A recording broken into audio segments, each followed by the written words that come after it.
విన్నారా మీరు? సాలేహ్ అంటున్నాడు, ఒక ఆడ వంటే అల్లా యొక్క గుర్తు అంట. వంట కూడా నబీ అయిందా? వీరు ఎవరో కాదు, భారీ కొండలను తొలిచి అందులోకి ఇళ్లు నిర్మించిన అత్యంత శక్తివంతులు, ధనవంతులు వారే సమూద్ జాతివారు. అల్లా హజ్రత్ సాలెహ్ అలైహిస్సలాంను సమూద్ జాతి వద్దకు పంపాడు. ఆ జాతి పర్వతాలను చెక్కి ఇళ్లు కట్టుకునే శక్తి ఉన్నవారు. కానీ వారి హృదయాల్లో గర్వం నిండిపోయింది. నీవు నిజంగా ప్రవక్తవైతే ఏదైనా స్పష్టమైన మహత్యాన్ని మాకు చూపించు. కొండల్లోంచి ఒక విశిష్టమైన ఒంటెను బయటకు వచ్చేలా చేయి చూద్దాం.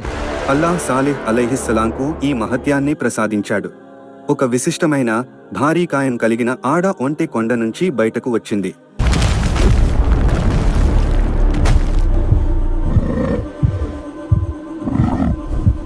సుబ్హానల్లాహ్!